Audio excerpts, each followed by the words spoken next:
Good morning to you all, and welcome to today's webinar for the Ohio Opioid Technology Challenge, Topic 2, Prevent, brought to you by NineSigma. My name is Jonathan Yakashoff from NineSigma, and I'll be your host and moderator today. Please note that this webinar is being recorded. The recording and transcription will be made available on the Ohio Opioid Technology Challenge page. Let's review our agenda for today. After I introduce our speakers, they will begin to discuss this project in greater depth, including an overview and some frequently asked questions. We'll conclude by addressing your questions during a live Q&A session, followed by a brief summary of project information, including how to request additional information or assistance. As we proceed through today's presentation, please feel free to ask your questions at any time. We'll keep track of your questions and respond to them during the Q&A session of today's webinar. Should you need any additional information or assistance outside of today's webinar, please feel free to contact the NineSigma Provider Help Desk, and I'll have that email for you at the end of today's presentation. At this time, I'd like to introduce our panelists for today's webinar. First, we're joined by Joe Kitzmiller, MD, PhD, FCP, from the Ohio State University Medical Center, College of Medicine. And from NineSigma, we're joined by Kevin Andrews, PhD, Senior Program Manager. Gentlemen, thank you both for joining us today. Thank you. Great. We'll begin with Kevin Andrews from NineSigma. Kevin, could you please give our attendees an overview of this particular challenge topic? Sure, thanks. Okay, so the challenge is a three-phase prize-based competition to find technology-based solutions that address the opioid crisis through either addiction prevention and treatment or overdose avoidance or overdose response. And this three-phase challenge we're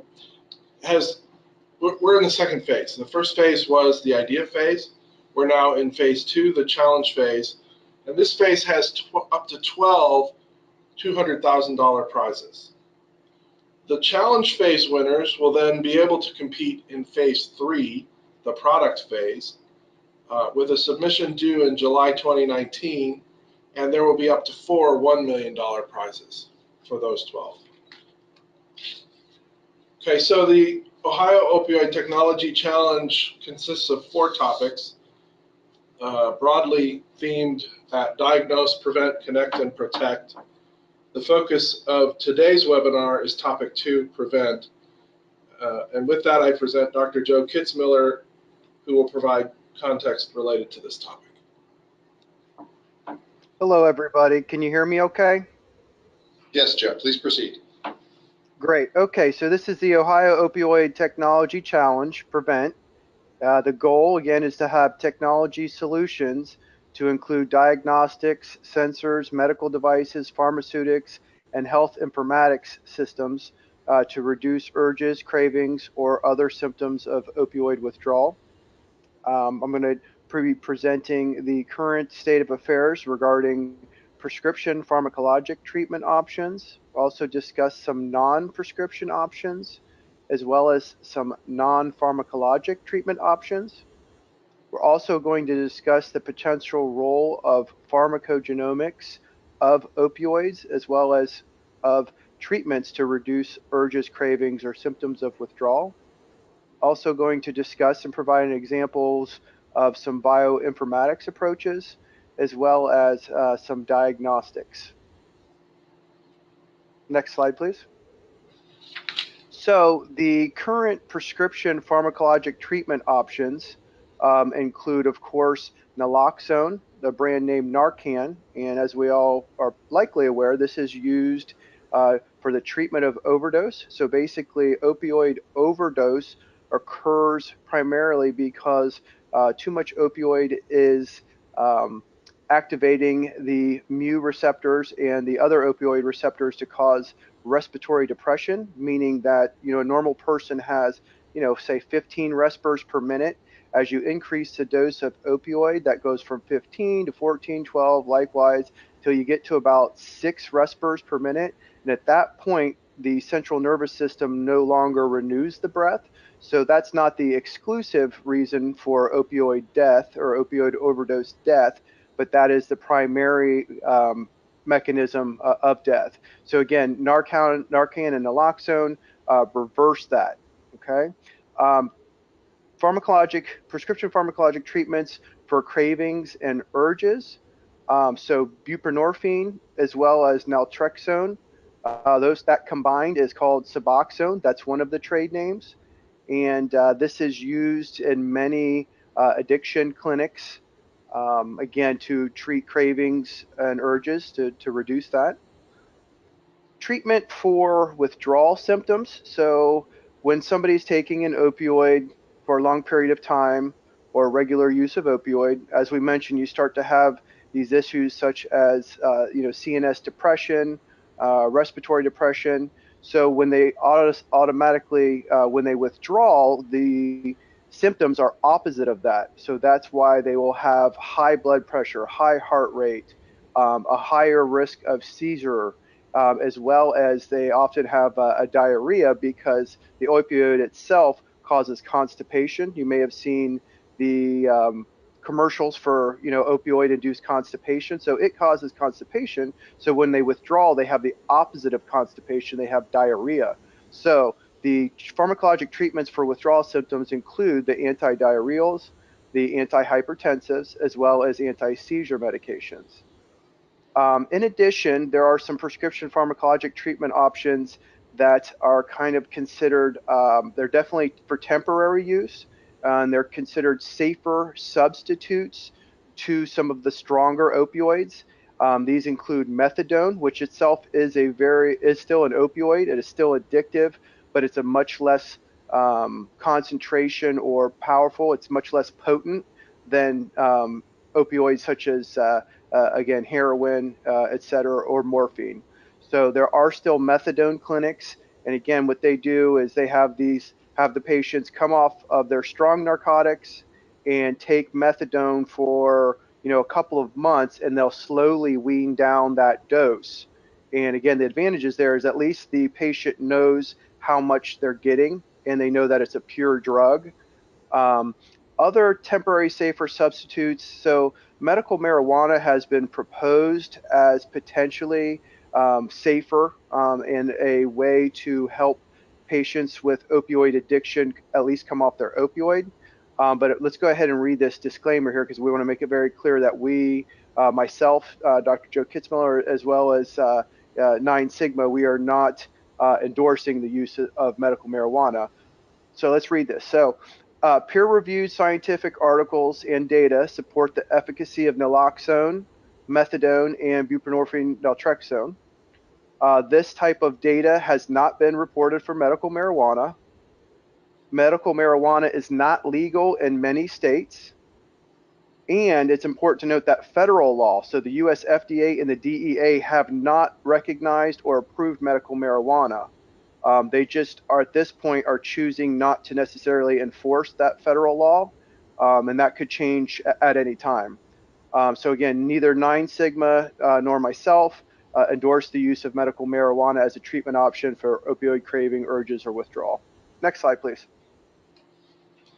Some of the non-prescription options, and again, we're not going to be endorsing any of these. I just wanted to discuss these because these are medications, non-prescription medications that many of our patients may be using in conjunction with the other methods or by themselves. So one is the Tai Kang Ning, another is ginseng, another is Eufiner, and the other one, kratom, that's M. speciosa is the scientific name for kratom. That's a plant. And again, these have been purported to help with opioid addiction. So our disclaimer here is, first of all, this is not an exhausted list of the purported non-prescription options. These non-traditional options, many of them are based in Chinese medicine, have little data to support their efficacy, but there's plenty of anecdotal evidence suggesting that there may be relief of cravings, urges, and withdrawal symptoms, and most importantly, our patients may be taking these. There are problems with unregulated preparations and unknown purity. As well, those are large concerns. And also, again, federal and state laws may limit the use of any one of these. And again, neither NineSigma nor myself endorse the use of these non-prescription, non-traditional, unregulated therapies. Next slide, please. Some non-pharmacologic treatment options for opioid addiction or prevention. Certainly the 12-step programs, so that would be Narcotics Anonymous when we're talking about opioids. These programs have been around for 60 or 70 years, and they were actually started in Ohio, up in Canton, the Canton, Ohio area. And the success of the 12-step programs cannot be understated. These are very, very powerful programs. In addition, there are many cognitive behavioral therapy protocols specific for addiction that a counselor or psychiatrist can use. Acupuncture has been purported to also help with addiction cravings, and meditation or mindfulness is also meant to help with cravings and urges. And note here, this is not an exhaustive list. Some of these do have some proven success as adjuncts and or standalone treatment for adjuncts to the prescription pharmacologic treatments for craving, urges, and withdrawal symptoms, as well as some proven success as standalone treatment options. Next slide, please. Okay, so pharmacogenomics, I just want to introduce this topic. This is my area of expertise. I do pharmacogenomics in the cardiovascular space. However, I have done some review articles on addiction, specifically in pharmacogenomics. So you could look up Kitzmiller addiction and pharmacogenomics. You could Google that and find an article that was recently published. I believe it's by Gavin Publishers. And so the idea here, so pharmacogenomics is based on using patients' genetics to determine either their disease risk. So in this case, it would be, are they at high risk for opioid dependency or abuse? It can also be used to help us understand how they would process opioids. So we would look at genetic variants in the metabolizing enzymes, and that could lead us to saying, you know, if we're going to prescribe this patient Oxycontin, we should do a low dose because they don't metabolize it well. So we need to keep the doses low. It can also inform us, so some of the metabolizing enzymes for codeine are different from the ones that are for, again, say Oxycontin or Methadone. So again, it can help us select which opioid is the most appropriate, as well as what dose is most appropriate for a patient. Genetic biomarkers can also inform us regarding the pharmacologic treatments of our opioid urges, cravings, and withdrawal symptoms. So again, the medicines like, probably not Narcan, because we give everyone the same dose there and to make sure it works, but some of the other ones like Suboxone or Methadone, those have certain metabolizing enzymes and transport enzymes specific to those treatment options, that there could be genetic variation, polymorphisms that may again help us determine at least dose selection to have optimal outcome for those patients, as well as there could be markers that tell us that, you know, again, Suboxone is a good option for this type of patient. They're likely to have a good response. And that's some areas that could be further developed as far as pharmacogenomics. Next slide, please. Also want to talk a little bit about bioinformatics. It's another area of my expertise. And so there are many large data sets, and these data sets have been funded by NIH projects. That's why they need to be publicly available. So there's these large data sets that exist that include patient demographics, various clinical variables, medication use, including opioid use, and or the related morbidity and mortality. These large databases could be used or can be used to identify variables. These could be clinic variables, demographics, or pharmacogenomic variables to predict opioid dependency risk or response to the pharmacotherapies that we've discussed for reducing cravings, urges, and withdrawal. In addition, bioinformatics technology, bioinformatics approaches also could provide opportunity to potentially integrate patient electronic medical records with systems like the Ohio Automated RX Reporting System and or other systems. Next slide, please. And another topic I wanted to touch on is diagnostics. So currently, all patients that are enrolled in a treatment program for opioid abuse are required to abstain from illicit opioid use, and they often have routine and random drug screens in order to stay in the treatment program. And this is done, again, My apologies, everyone. We seem to have lost Dr. Kitzmiller for just a moment. Everyone, please stand by. Dr. Kitzmiller, can you hear me? Again, to our attendees, I apologize for the interruption. It appears we have lost Dr. Kitzmiller for the moment. With that in mind, I think we'll proceed with today's webinar. Hopefully, Dr. Kitzmiller will be able to rejoin us a little bit later in the webinar. Turning now back to Kevin Andrews from NineSigma. Kevin, could you tell our attendees a little bit more about what sort of information they should include in their responses, how responses will be evaluated, and other such information? Sure. So minimum requirements for submissions, your approach must use technology as a component. The technologies can include sensors, diagnostics, medical devices, pharmaceuticals, and/or health information technology. You can also involve software, but really only in conjunction with one of those other technologies listed above. You should already be working on your approach. This is not a call for an idea or a concept. You need to have, efforts underway. You should have proof of concept with compelling data that supports the effectiveness of your approach. You should have a clear plan and path forward to get your technology ready for broad deployment or implementation. And your approach must be able to be implemented in the United States. It should be likely to receive regulatory approval, and you need to be able to demonstrate your approach in conjunction with an Ohio-based entity. All right, so there are some approaches that are listed as ineligible. These do not qualify for any of the technology challenge topics. Approaches that are strictly at an early stage of concept, stage of development are ineligible. Any solution that requires a change in current law, policy, or regulation, also not qualified. Clinical treatment protocols that are not associated with a new technology development are not qualified. Alternative pain management therapies are not of interest. Predictive analytics to inform public policy, programs for the delivery of a social or clinical point of care service that does not have a significant technology component is not eligible.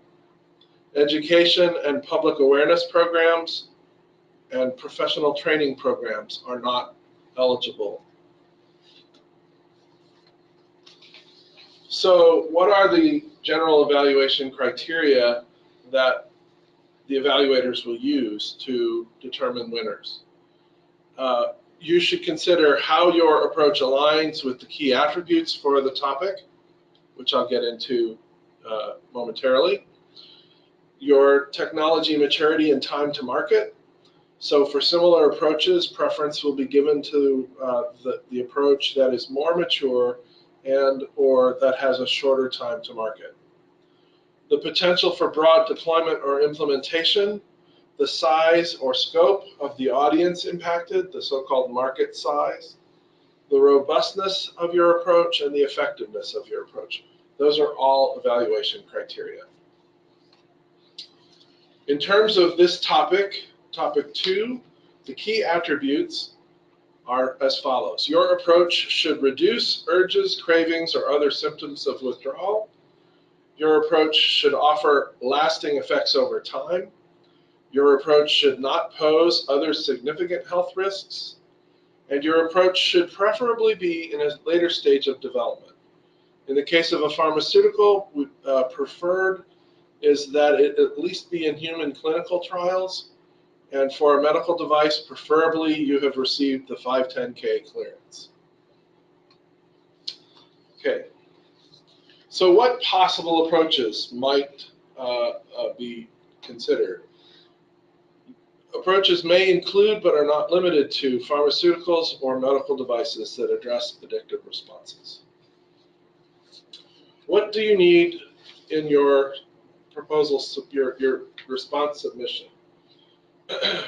This chart outlines the sections, the elements of your response. I'm not going to read through them. This is also listed in the challenge summary for the topic on our web pages. Please pay attention to the page limit. You may also include a linked video and upload supporting documents as appropriate. So the timeline is also something we want to pay attention to. The challenge phase launched in February. We are here today with the webinar on May 17th. The submission deadline is July 11th at 5 p.m. Eastern Daylight Time. The challenge phase prize recipients will be announced on September 18th. The product phase will begin in September and go through July of 2019.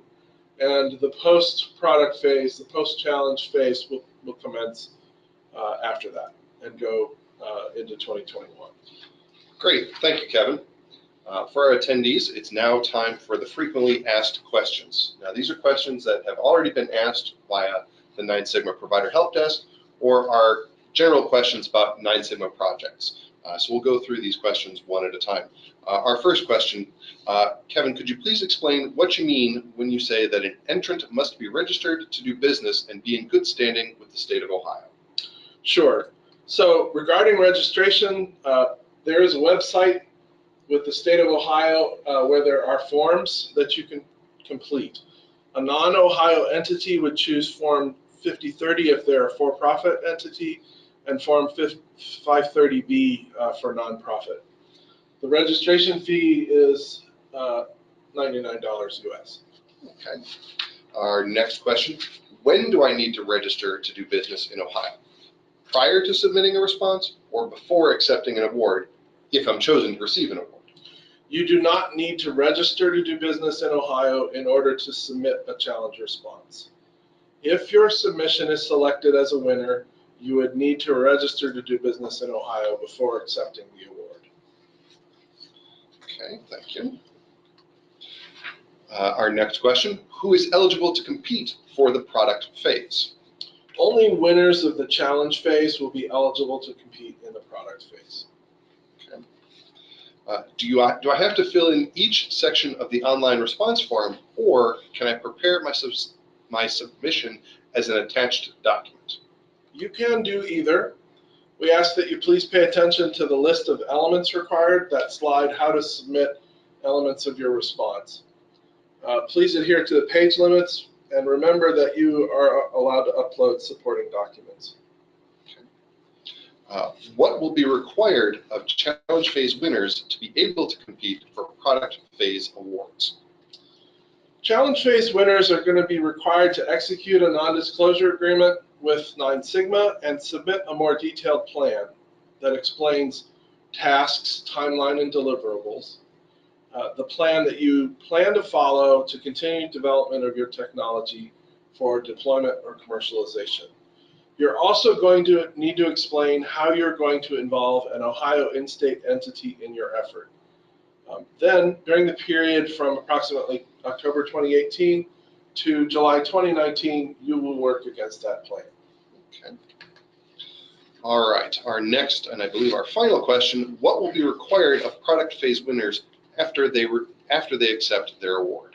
Winners of the product phase will be obligated to deliver periodic reports to NineSigma from Q4 of 2019 through Q4 of 2021. NineSigma will ask you to provide some information that may be disclosed to the state of Ohio, and other information will remain confidential. Further details will be available before the product phase starts. Great, thank you, Kevin. Now at this time, we'll open up the session to questions from our attendees. Please submit your questions via the question box on your screen. This is an excellent opportunity for you to pose your questions directly to our speakers. We'll take the rest of our time today to go through those questions and answer them live. If we don't get to your question, don't worry. Any questions that we receive but aren't able to get to today will be addressed as part of the transcript that will be made available on the challenge page shortly. If you think of a question that is not conceived of during today's webinar, don't worry.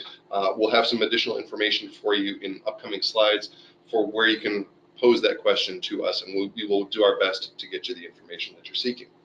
So at this time, our very first question. This is probably best addressed by Kevin from NineSigma. Kevin, can you expand on what you mean by an Ohio entity? Yes, so if you look at the official rules for the challenge phase, section 5, 5.3, for purposes of this challenge, an in-state entity is one that has a substantial presence in Ohio, and there's reference to the Ohio Revised Code, section 184.10. Please refer to that for more detail. Basically, the idea is that the entity has to be doing business or conducting activity within the state of Ohio. So if you are someone from outside of Ohio or even outside of the United States, when you get to working on your effort to compete for, let's say you are awarded a challenge phase award. In order to compete for the product phase award, you will have to identify and engage an in-state Ohio entity as part of your program. You don't necessarily have to have that worked out in order to submit for the challenge phase, but you need to have a plan to get that collaboration in place should you be selected as an award winner of the challenge phase.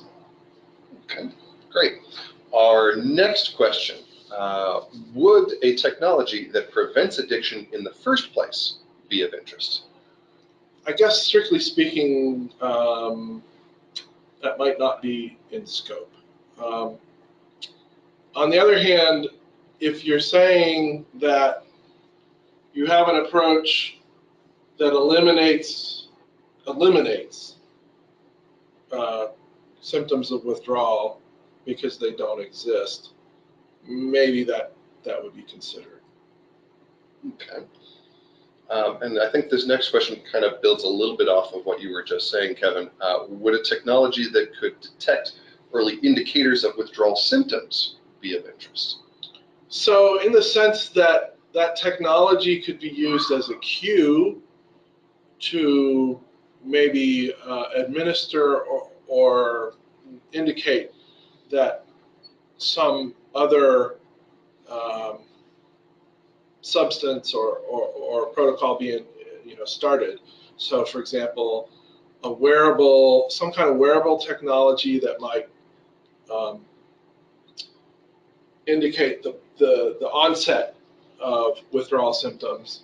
Yeah, that could be useful because then you could potentially address the withdrawal symptoms before they became severe.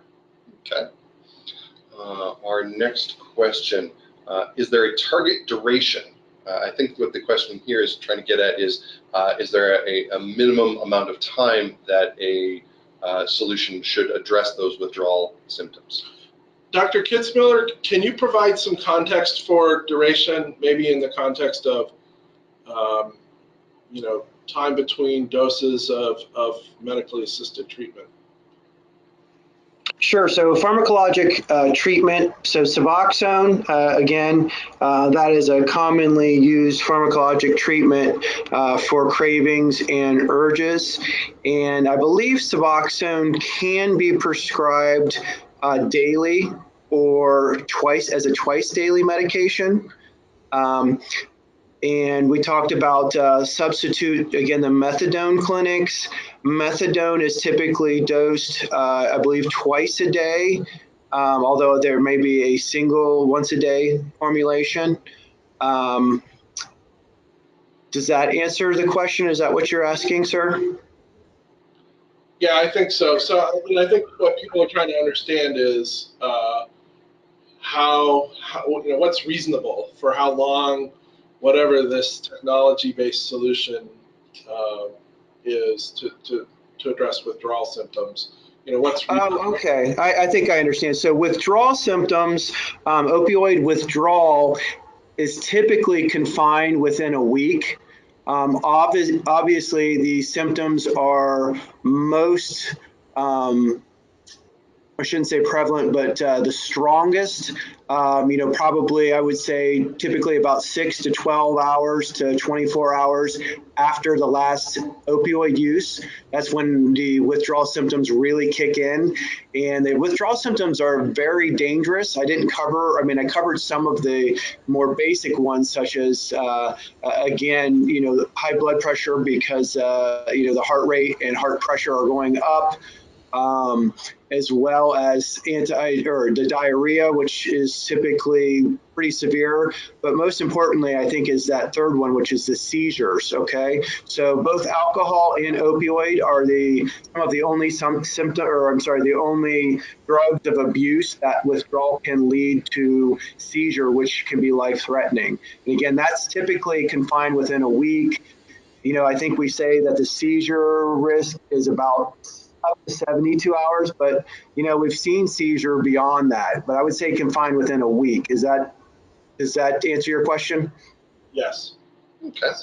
And Dr. Kitzmiller, I think we're going to stick with you for just a moment here. Our next question, in your opinion, which is the more important aspect? How rapidly a method can provide withdrawal symptom relief, or how long of a duration it provides that relief? Well, okay, so if we're talking about treatment for withdrawal specifically, that's going to be a treatment, whether it's pharmacologic or other treatment, that's only going to be used probably during that first week. And then, so now we're talking about, does it matter if they take the medicine and or their treatment and it works for the withdrawal symptoms within 10 minutes or an hour, or if it takes a couple of days of dosing? Obviously, it's definitely better if it's quicker, of course. And if it lasts longer, that can be important because, if it doesn't last long, then it's something that you have to do every 6 hours, every 12 hours, every 24 hours. So if you have something that is at least a daily dosing or even extended beyond that, that would be ideal as well, because then the patients who are in withdrawal, they're often indigent, not always, and they may not be able to continue to make it to the pharmacy and or their clinic. So if you had a preparation that would handle the withdrawal symptoms for quite some time, that would be helpful. But most people, do their withdrawal in a clinical setting, such as an addiction treatment center.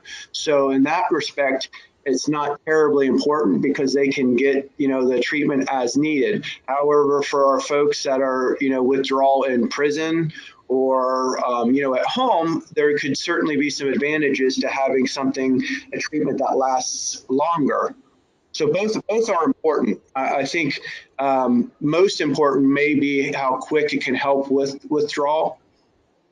Okay, great.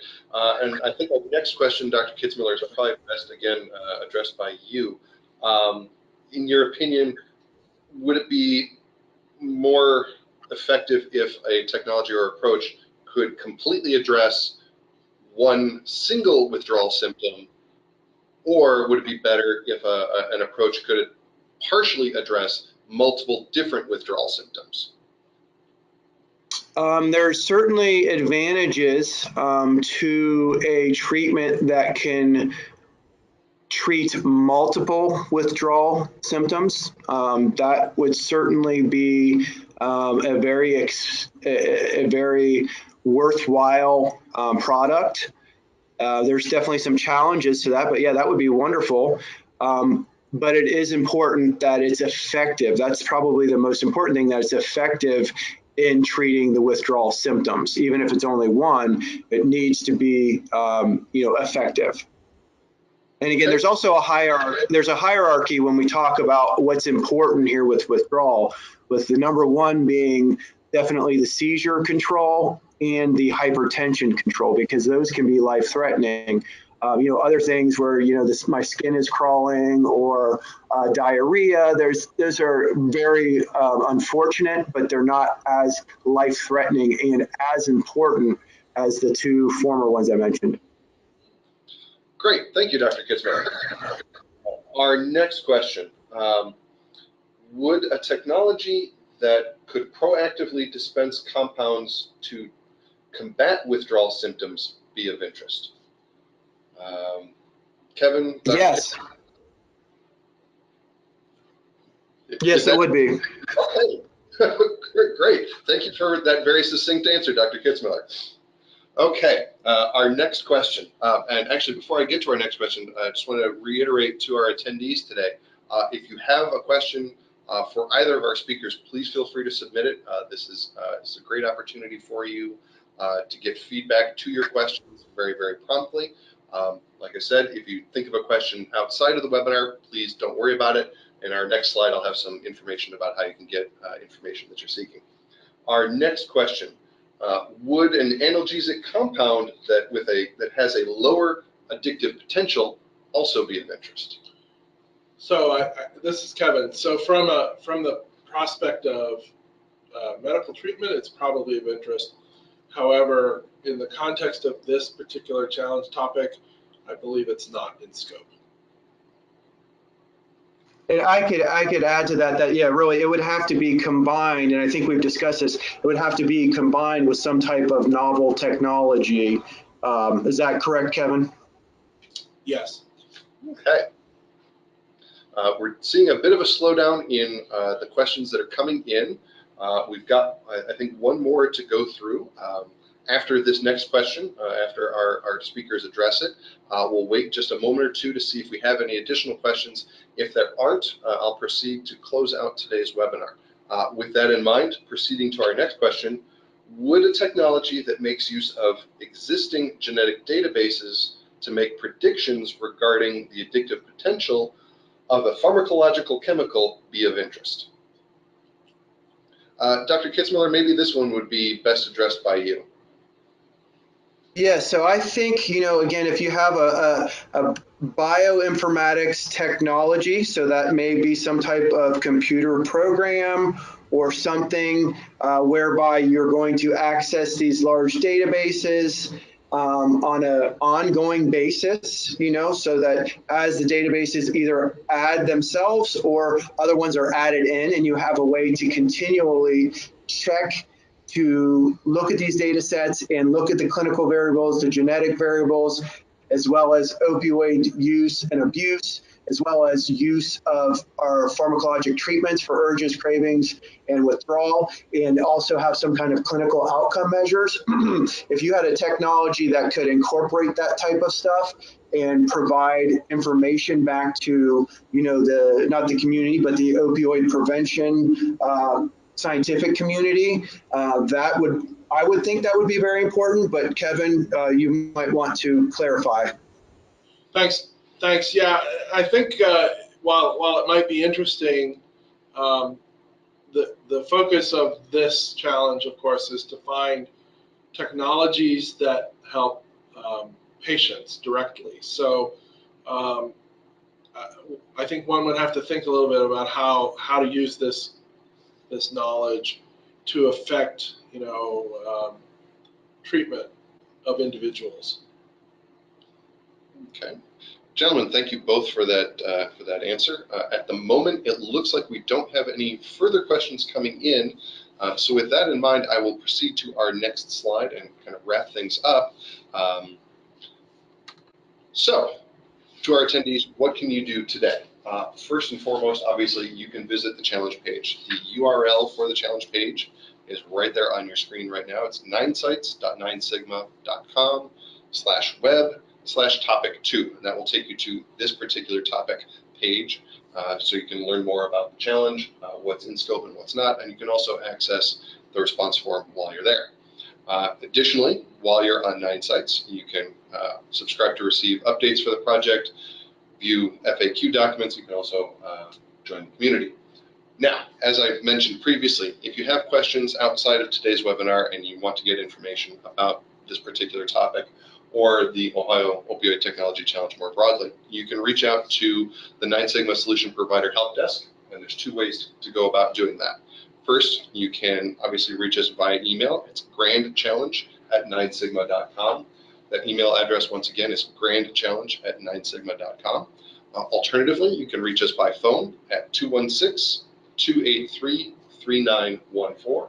That phone number, once again, 216-283-3914. If you've got questions about what may or may not be in scope, if you need assistance with your submission, whatever assistance we can help provide to you, please feel free to reach out. I'm more than happy to provide assistance and information as needed. Last, and certainly very importantly, the deadline for submissions is Wednesday, July 11th, 2018 at 5 p.m. Eastern Time. Please make sure that you get your submissions into us in advance of that 5 p.m. deadline. We aren't able to accept any late submissions, so get your submission in advance of that 5 p.m. deadline. To our panelists today, gentlemen, thank you very much for your time. We appreciate your insight into this topic. To our attendees, thank you very much for joining us today. We appreciate you listening to us speak. We look forward to seeing your submissions. Thank you all once again, and have a great day.